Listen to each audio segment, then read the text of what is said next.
बच्चे चुराने वाली चुड़ैल। 5 साल का गोलू घर के बाहर खेल रहा था। तभी उसकी माँ सुप्रिया बोलती है, गोलू गोलू बेटा अंदर आजा, बेटा खाना खा ले। हाँ लाओ माँ, बस थोड़ी देर और खेल लो। सुप्रिया कुछ देर बाद बाहर जाकर अपने बेटे को बुलाती है तो देखती है कि उसका गोलू वहाँ नहीं होता है। वो बहुत ढूंढती है लेकिन उसका बच्चा नहीं आता। ऐसे ही 2 दिन बाद गांव के 5-6 बच्चे और गायब हो जाते हैं। उन सभी बच्चों की माँ रोते हुए सरपंच के पास आती है और कहती है, सरपंच जी हमारी मदद करो। तुम सब क्यों रो रही हो? क्या हुआ बताओ। सरपंच जी अब आप ही कुछ कर सकते हैं। मेरा बेटा गोलू गायब हो गया है। घर के बाहर ही खेल रहा था। जब तक मैं आई वो मुझे कहीं नहीं दिखा। सरपंच जी मुझ पर दया कीजिए। हम सबके बच्चे अचानक से गायब हो रहे हैं। हाँ सरपंच जी, अब आप ही हमारे बच्चों को वापस ला सकते हैं। आखिर सब बच्चे कहाँ जा सकते हैं? ये काम एक इंसान का नहीं बल्कि एक गिरोह का काम है जो बच्चों को गायब कर रहा है। खैर तुम सब फिक्र मत करो, मैं पुलिस से इन्वेस्टिगेशन करवाता हूँ। तुम सबके बच्चे जरूर मिल जाएंगे। सरपंच जी मुझे लगता है ये किसी गिरोह का नहीं बल्कि एक काली शक्ति का किया हुआ है। पर तुम इतने यकीन से कैसे कह सकते हो? सरपंच जी ये बात मेरे मन में 2 दिन से घूम रही थी, इसलिए कल रात मैंने गांव के बीचों बीच लाल कपड़े में नींबू रखा और आज सुबह देखा तो वो नींबू काला हो चुका था, जिसका मतलब है कि हमारे गांव में चुड़ैल का साया है। इसलिए मैं सोच रहा था एक बार हमें तांत्रिक बाबा के पास भी जाना चाहिए। मैं इन सब बातों में विश्वास नहीं करता, पर एक बार तांत्रिक बाबा के पास चलते हैं। आखिर गांव के बच्चों का सवाल है। सरपंच उस आदमी की बात मानकर उस तांत्रिक के पास पहुंच जाता है जो कि एक शक्तिशाली जाना माना तांत्रिक है। सरपंच कुछ कहता है उससे पहले ही तांत्रिक आंख बंद करते हुए बोलते हैं, मैं जानता हूँ तुम यहाँ क्यों आए हो। सब पता है मुझे। तुम उस चुड़ैल से परेशान हो जो तुम्हारे बच्चे को गायब कर रही है।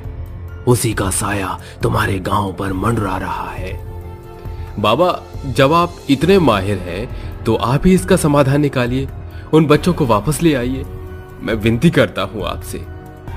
उसकी चिंता तुम मत करो, बस उस चुड़ैल को पकड़ने के लिए मुझे गांव में आना पड़ेगा। गांव वाले लोगों की मदद चाहिए होगी। ठीक है बाबा, आप कल ही आ जाइए। आधी रात में भेड़िए की जोर जोर से डरावनी आवाज आती है। तभी चुड़ैल एक बच्चे को हवा में उठाकर फिर ले जाती है और कहती है, अब मुझे शक्तिशाली बनने से कोई नहीं रोक सकता। इन बच्चों को मारकर मैं शक्तिशाली हो जाऊंगी। वहीं अगले दिन तांत्रिक गांव में आता है और सभी गांव वालों से बात करते हुए कहता है, सभी गांव वाले सुनो, वो चुड़ैल अत्यंत शक्तिशाली है। उसे लड़ना मौत को दावत देना जैसा है। अगर तुम सब चाहते हो कि तुम्हारे बच्चे वापस लौट जाएं और वो चुड़ैल यहाँ से हमेशा के लिए चली जाए, तो इसके लिए तुम्हें 12 घंटे तक बिना रुके मेरे साथ एक हवन करना पड़ेगा। वो चुड़ैल बहुत कोशिश करेगी हमारा हवन रुकवाने की, लेकिन हमें किसी भी हालत में रुकना नहीं है, क्योंकि इस बीच वो हम पर अवश्य हावी होगी। इसलिए याद रहे, हवन में से किसी को भी नहीं उठना। आप बेफिक्र रहिए बाबा, हम में से कोई भी हवन को रुकने नहीं देगा। हाँ बाबा, हम आपके साथ हैं। दोपहर में तांत्रिक गांव वालों के साथ मिलकर हवन करता है। हवन को करते हुए 10 घंटे बीत जाते हैं, जहां गांव के लोग बड़ी श्रद्धा के साथ हवन में आहुति देकर मंजीरी बजा रहे होते हैं। तभी अचानक से आंधी आती है और चुड़ैल आकर बोलती है, ए तांत्रिक, तूने अच्छा नहीं किया ये करके। अब मैं किसी को नहीं छोड़ूंगी। बंद कर ये मंत्र पढ़ना तांत्रिक। कोई नहीं रोकेगा, न इसकी तरफ देखेगा। हमें हवन करना है। ओम ह्रीम क्लीम स्वाहा, ओम ह्रीम क्लीम स्वाहा। तांत्रिक के मंत्र पढ़ते ही चुड़ैल की शक्तियां कमजोर होने लगती हैं और वो कहती है, लगता है ये लोग ऐसे नहीं मानेंगे, मुझे कुछ करना होगा। चुड़ैल ये बोलते ही गांव वालों को भ्रमित करने के लिए उनके सारे बच्चों को वापस उनके सामने ला देती है। तभी हवन से उठकर एक औरत बोलती है, मेरा किशन आ गया, मेरा बच्चा। मत जाओ, ये उस चुड़ैल का बिछाया हुआ जाल है, वो तुम्हारे बच्चे नहीं हैं। गांव के सभी लोग चुड़ैल के बनाए हुए जाल में फंस जाते हैं और हवन को बीच में छोड़कर अपने बच्चों के पास जैसे ही पहुंचते हैं वो बच्चे गायब हो जाते हैं और चुड़ैल उन लोगों को मार देती है और हंसकर कहती है, कहा था ना मैंने कि तुम सब मरोगे। आखिर मेरे जाल में फंसी गए। ए तांत्रिक, अगर तुझ में और भी साहस है तो आ लड़ मुझसे। तूने मुझे ललकार के ठीक नहीं किया चुड़ैल। सभी लोग ध्यान से सुनो, चुड़ैल बेकाबू हो चुकी है। अब मैं इसे अपनी शक्ति से कुछ देर के लिए ही गायब कर पाऊंगा और शायद मैं वापस ना आऊं, तो तुम अपने बच्चों का ख्याल रखना। ये बोलकर तांत्रिक अपनी शक्ति से एक बवंडर बनाता है और उस बवंडर में आते ही वो चुड़ैल को भी इस बवंडर में खींच लेता है और गांव वालों से कहता है, गांव वालों सब ध्यान से सुनो, इस चुड़ैल को एक वही इंसान मार सकता है जिसके हाथ पर त्रिशूल बना होगा। तांत्रिक उस चुड़ैल को लेकर गायब हो जाता है। वक्त गुजरता है, गांव में अब मातम सा छा जाता है। चुड़ैल के डर से लोग अपने बच्चों को अकेला नहीं छोड़ते थे।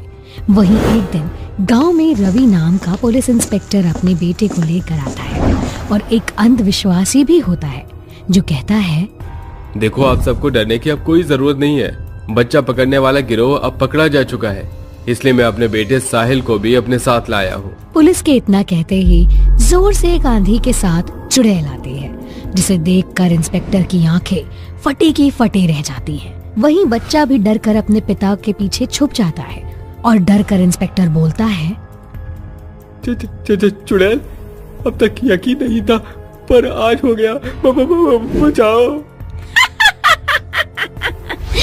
इंस्पेक्टर, चेक कर ले, कहीं मुझे देखकर तेरी पैंट गीली तो नहीं हो गई।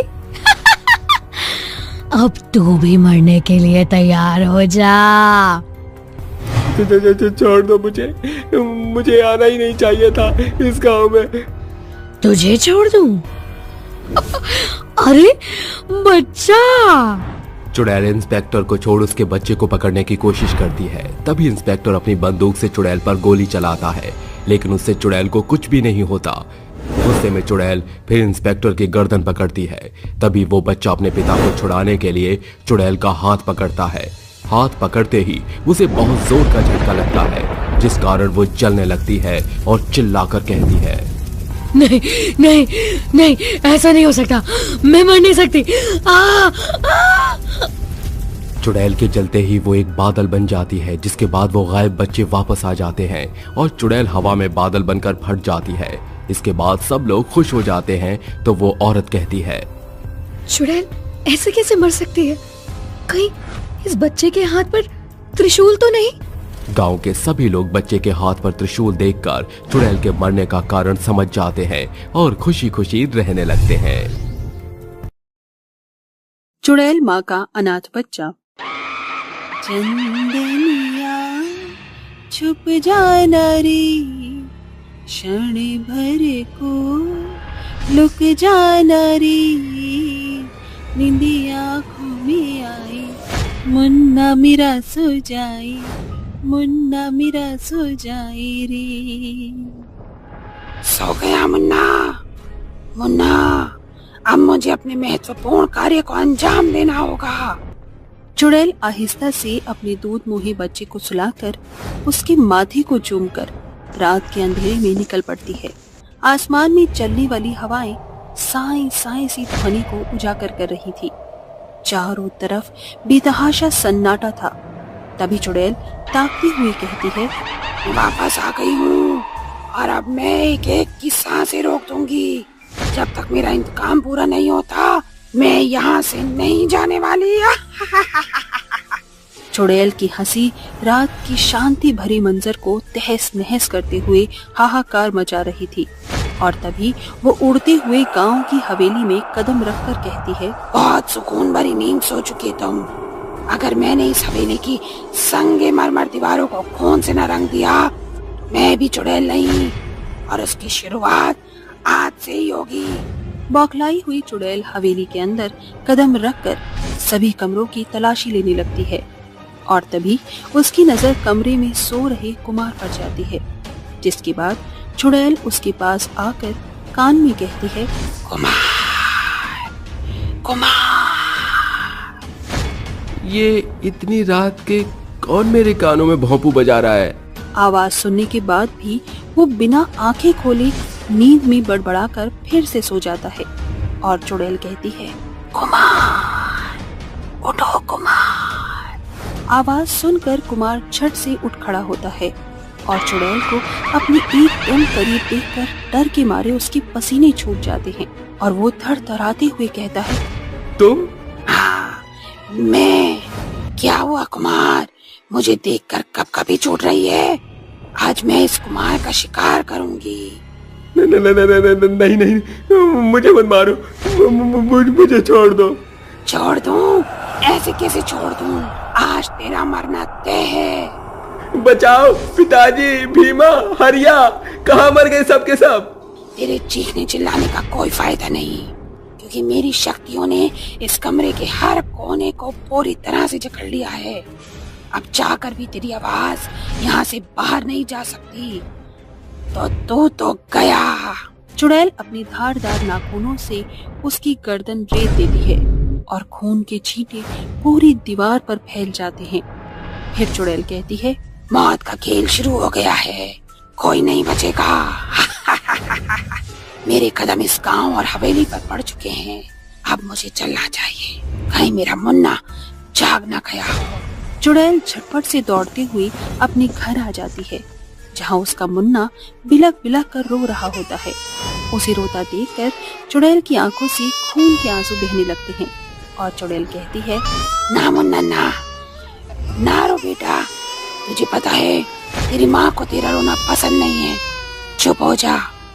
चल, आज तेरी माँ तुझे चंदा की सैर कराएगी। चुड़ैल अपने दूध मुहे बच्चे को बाहों में थामकर आसमान की ऊंचाई में उड़ना शुरू कर देती है और बोलती है, कैसा लग रहा है मेरे मुन्ने? मजा आ रहा है आसमान की सैर करके? तेरी चुड़ैल माँ के लिए कुछ भी नामुमकिन नहीं है। चुड़ैल ये कह ही रही थी कि तभी गांव में रहने वाले मोहन की नजर आसमान में उड़ रही उस चुड़ैल और गोद में लिपटे बच्चे पर जाती है और वो वहीं स्तब्ध हो जाता है। तभी चुड़ैल उसके पास आकर कहती है, तुम्हें हमें नहीं देखना चाहिए था। अब तुम सोच रहे होगे कि एक चुड़ैल एक बच्चे की देखरेख क्यों कर रही है ना? अरे चुड़ैल जी, मैं कुछ नहीं सोच रहा, मुझे जाने दो। जाने दो? अगर मैंने तुम्हें जाने दिया तो मेरा भेद गांव वालों के सामने खुल जाएगा और ऐसा मैं होने नहीं दे सकती। मैं तुम्हारे आगे हाथ जोड़ता हूँ, मुझ पर रहम करो, मुझे मत मारो। तुम इंसानों की सबसे बुरी आदत यही है, कुछ भी ना सोचने पर हाथ पांव जोड़ने लग जाते हो, पर अफसोस कि इसका कोई फायदा नहीं। ये कहकर चुड़ैल मोहन को मौत के घाट उतारकर गांव के मैदान में ही छोड़ देती है और सवेरा होने के साथ अपने घर में घुसकर किवाड़ बंद कर लेती है। तभी सभी लोग परेशान होकर कहते हैं, हाय रे, इतनी बेरहमी से किस जल्लाद ने मोहन को मौत के घाट उतार दिया। सभी गांव वाले ये कह रहे होते हैं कि तभी गांव की हवेली का हरि सिंह अपने आदमियों के साथ गांव में आकर कहता है, किसने मेरी हवेली में घुसने की जुर्रत की? मेरे बेटे की मौत के पीछे जिस किसी का भी हाथ है, इसका पता चलते ही मैं तहलका मचा दूंगा। ये हरि सिंह का वादा है, एक राजपूत की जुबान है ये। क्या छोटे सरकार की मौत हो गई?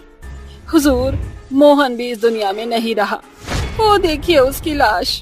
लाख सोच विचार करने के बाद भी कोई भी हत्यारे का पता नहीं लगा पाता और अब आए दिन गांव में लोगों की मौत के मामले बढ़ते ही जा रहे थे, जिसे देखते हुए मंगल कांपते हुए कहता है, ये खौफनाक मौत का खेल वही खेल रही है, वो वापस आ गई है। मैं उसे इस बार ऐसी बुरी मौत दिलाऊंगा कि उसकी आत्मा भी कांप उठेगी। हरि सिंह अपने आदमी को लेकर काल भैरव बाबा के पास जाकर उन्हें गांव में लाता है। तभी रात होने के साथ चुड़ैल अपने बच्चे के लिए बाहर आती है कि बाबा उसे घेर कर बोलता है, ठहर जा चुड़ैल। मेरा रास्ता रोकने की तेरी हिम्मत कैसे हुई? अपनी खैरियत चाहता है तो हट मेरे रास्ते से। तू ऐसे नहीं मानेगी, रुक। गुस्सैल बाबा उसको मंत्रों में जकड़ लेते हैं और चुड़ैल उसे अपनी आप बीती सुनानी शुरू करती है। किशनगंज गांव में रहने वाली काजल का उसका अपने दूध मुहे बच्चे के सिवाय दुनिया में और कोई नहीं था। वो गांव में बसे राजपूतों की हवेली में काम धाम करके अपना और अपने दूध मुहे बच्चे की जरूरत को पूरा करने को मजबूर थी।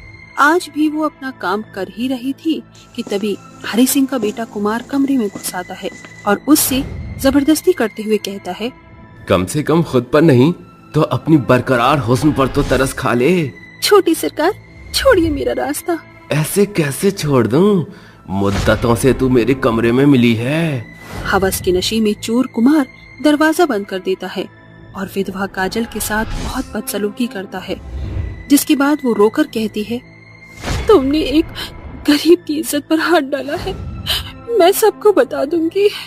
आंखों में आंसू लिए हुए वो दौड़ते हुए गांव में आकर कहती है, गांव वालों, उस अमीर घराने के कुमार ने मेरे साथ दुर्व्यवहार किया है। आज हमें आवाज उठानी होगी, वरना ये किससे रुकने वाले नहीं।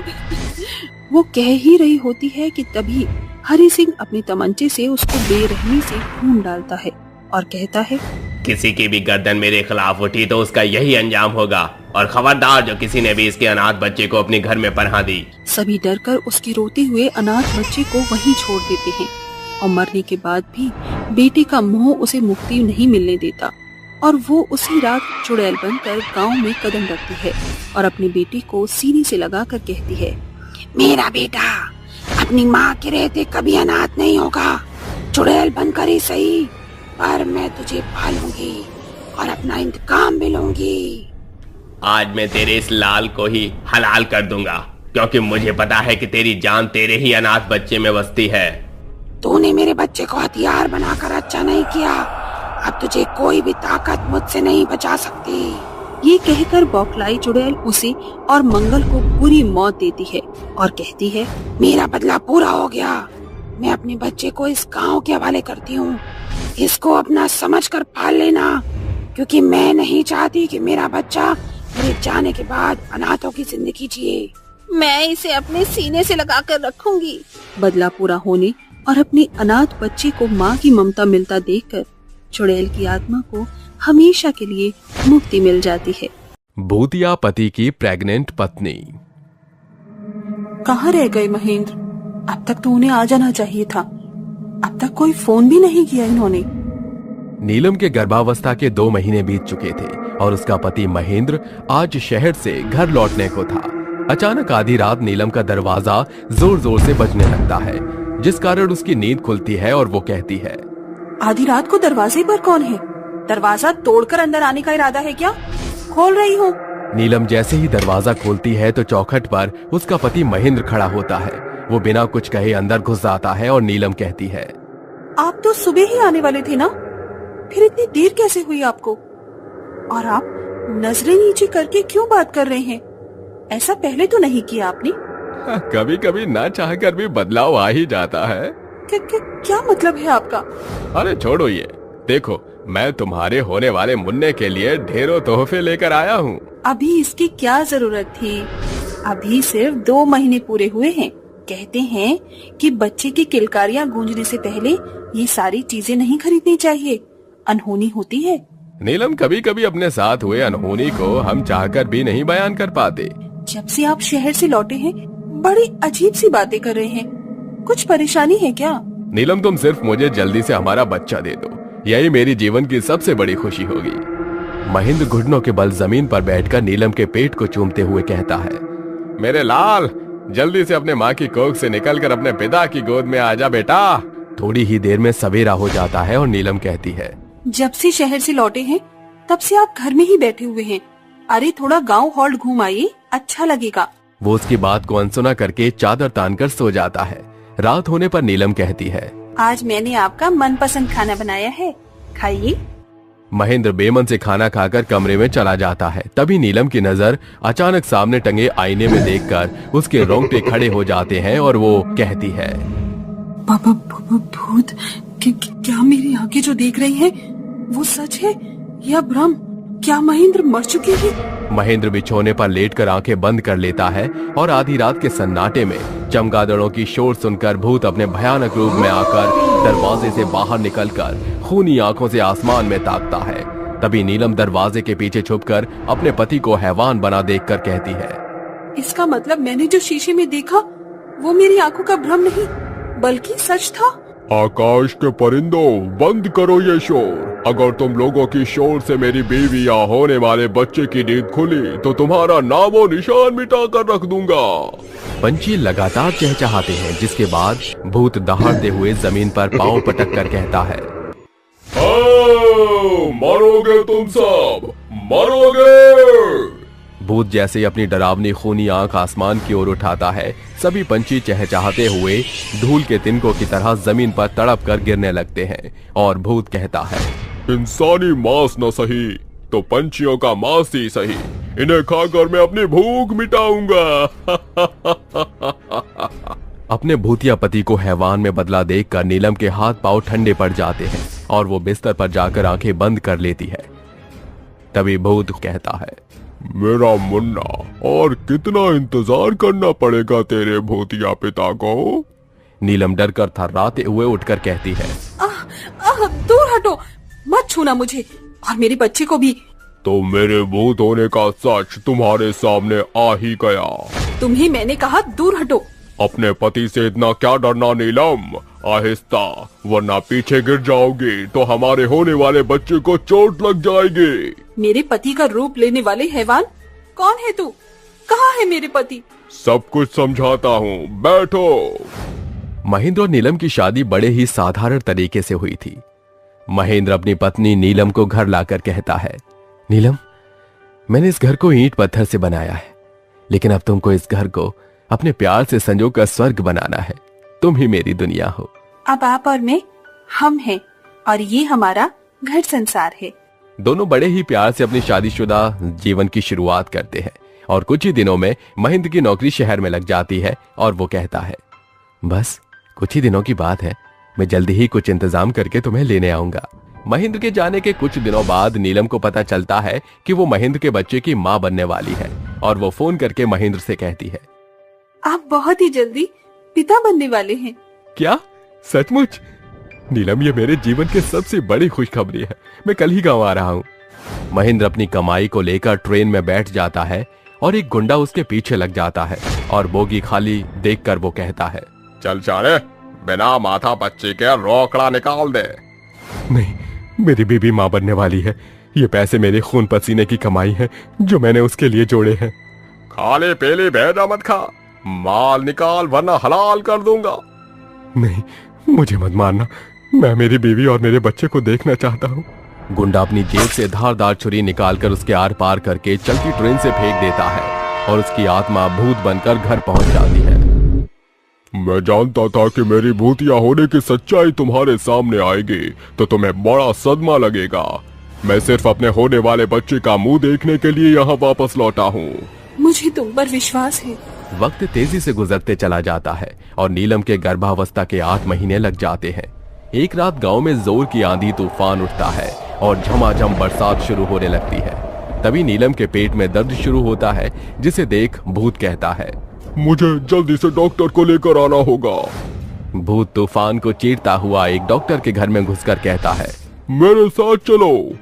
डॉक्टर के कदम भूत को देखकर पीछे हटने लगते हैं और वो चीख कर कहता है, भूत बचाओ। डरो मत, मैं तुम्हें कुछ नहीं करूंगा। जल्दी से मेरे साथ चलो, मेरी बीवी को प्रसव पीड़ा का दर्द उठा है। जल्दी करो वरना मैं तुम्हें मार डालूंगा। हाँ, चलो। डॉक्टर उसके घर आकर उसकी बेबी का चेकअप करके कहता है, ये डिलीवरी पेन नहीं है, अभी बच्चे के जन्म लेने ने कुछ दिन और बचे हुए हैं। मेरा बच्चा ठीक तो है ना? बोल डॉक्टर। हाँ, जच्चा और बच्चा दोनों सही है। अभी मैं चलता हूँ। डॉक्टर पूरे गांव में जाकर भूत की खबर फैला देता है और गांव के लोग एकजुट होकर नीलम के घर आकर कहते हैं, मतलब उस डॉक्टर का कहा सच निकला। भगवान, ये दानव खुलेआम हमारे गांव में इतने दिनों से घूम रहा था। इस नीलम ने अपने भूतिया पति की सच्चाई हम सभी से छुपाई है। रुक जाओ, किसी भी नतीजे पर पहुंचने से पहले मेरा यकीन मानो। मैं सिर्फ यहाँ अपने बच्चे की सूरत देखने आया हूँ। एक भूत का भरोसा आखिर हम किस आधार पर कर लें? जिस पल मेरा बच्चा इस दुनिया में कदम रखेगा, उसकी शक्ल देखते ही मेरी आत्मा को मुक्ति मिल जाएगी। उसी के लिए मेरी आत्मा भटक रही है। ठीक है, पर तब तक तुम इसी घर में रहोगे और बच्चे के जन्म लेते ही तुम्हें हमारा गांव छोड़कर जाना होगा। चलो भाइयों। कुछ दिन के अंतराल के बाद नीलम एक बेटे को जन्म देती है और भूत उसे अपनी गोद में लेकर कहता है, मेरे लाल, तेरे हाथों मुझे कंधा तो न मिल सका, पर आज तुझे देखकर मुझे इस दुनिया से मुक्ति जरूर मिल जाएगी। नीलम, अपना और मुन्ने का ख्याल रखना। बेटे को देखने की चाह पूरी होते ही भूत मुक्त हो जाता है, जिसके बाद नीलम अपने बेटे के साथ अपनी बाकी की जिंदगी गुजारने लगते हैं।